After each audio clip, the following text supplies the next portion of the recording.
Nort, who came back on Monday. He's already landed a winner, of course, with navy blue during the week. The red light is on in the fourth event. They're racing. And Gustine got a good start, but eases back now. Chatter Session showing good speed. Modern Times is driving up. Just off them, Holy Ghost is one off, and around the outside is Weapon Sun now pressing forward. Comes a Time. Is a little keen over on the inside. And further back in the field is Snippy Miss, who's on the fence. Drama Free is about fourth last as Gustine goes back in the centre. Snippy Miss on the inside, third last now from Comes a Time. And back at the tail of the field is I Am Groot. So Modern Times has got the lead. Second is Weapon Sun. Third, the inside is Chatter Session. Just behind them, Holy Ghost travelling up strongly. Fourth Comes a Time, the inside. Drama Free is taken out wider from Gustine in the middle. And then Snippy Miss. Further back Comes a Time, and I Am Grit around the turn. In front is Modern Times. Leads by one. Trying to get clear is Chatter Session. Up on the outside is Weapon Sun. Comes a Time trying to come through. Holy Ghost put under some pressure, starting to respond. Gustine down the outside. And also Snippy Miss. Modern Times grabbed by Chatter Session. Here's Gustine. Comes a Time the inside, but Gustine takes the lead, comes away and beats Chatter Session, and third Holy Ghost from Snippy Miss. And then Comes a Time, and wider on the track was Apache Pass. Behind the Modern Times, who stopped from Drama Free out wider. Weapon Sun second last, and last home is I Am Groot. Gustine has finished with a burst down the outside to beat Chatter Session and Holy Ghost. Had a nice run just off them for Jason Whiting, and Lulu Ciani came with a big burst, and Chatter Session, who got through off the inside, ran to the lead past Modern Times. Comes a Time was coming through, and Holy Ghost, who had every hope, was in fourth place, one out and one back, and was brought to the outside but couldn't quite finish it off with the speed of Gustine, who came away. Apache Pass into about sixth place. Modern Times weakened. Weapon Sun didn't do a lot. And Drama Free likewise got caught out a little wide from about the 700. And the last one home was I Am Groot.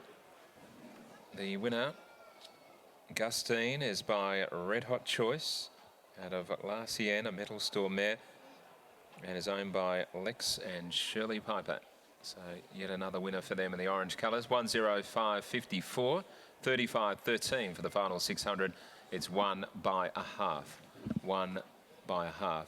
Let's head downstairs after the running of race number 4 and link up with Brittany. Thanks, Richie. Nice win there by Gustine. You only had to watch last week's run to see how unlucky she was. She showed a brilliant turn of foot to pick herself up halfway down the straight and attack the line the way she did, recording the fastest final 200. Well, today there was no such bad luck. It was a lovely ride by Jason Whiting, who put her into the race at the top of the straight, and she did the rest. And a really good effort, considering that this horse is backing up yet again. Clearly, she's a very robust filly, Scott, one that his toughness is going to take her a long way, because she was a great performance.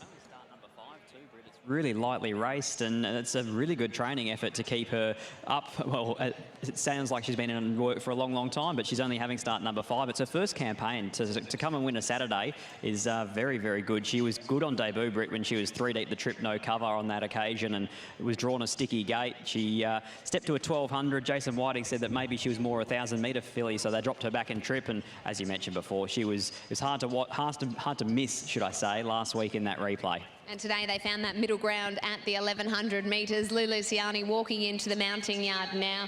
Lou, you must be so proud of this filly. She never ever runs a bad race. And just how tough is she to be able to back her up the way you have?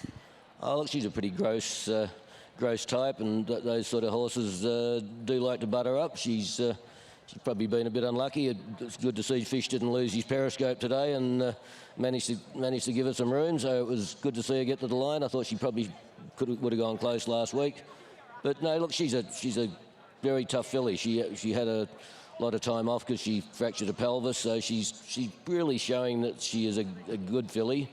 You know, my partners kept reassuring me she hadn't left a note and she's feeling good in her work. So look, it's just good to see her, especially for the owners who've bred her, to come out and do what she did. Quite remarkable, only so lightly raced, only a 3-year-old, and doing it all in her first preparation. Is there still improvement to come with a little bit more maturity?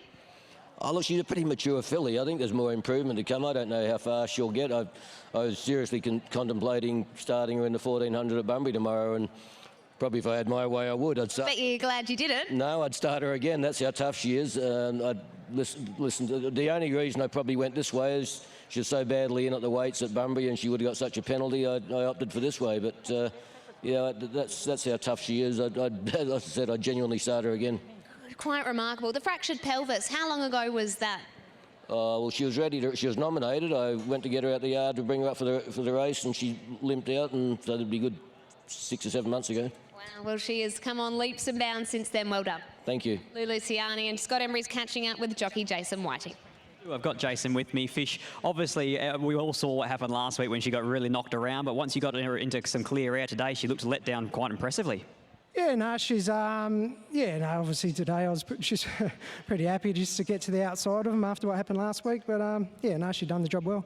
I remember speaking to you a few weeks ago saying that maybe she was a better 1,000-metre filly. This is 1,100 today. Do you still think in time that she'll be best suited at this sort of trip?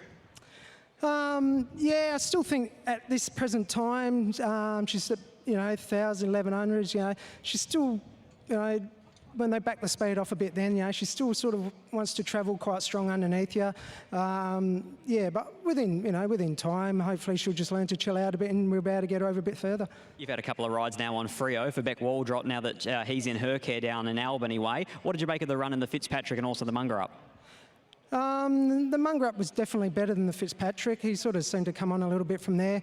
Racing like the 14 will suit him today, so I'll be just interested to see how he travels up from down Albany, and if he puts his best behaviour forward, hopefully it can run a good race for Connections. Congratulations on this one and good luck later, Fish. Well done. Cheers. Thank you. Whiting speaking to Scott after the victory of Guestine.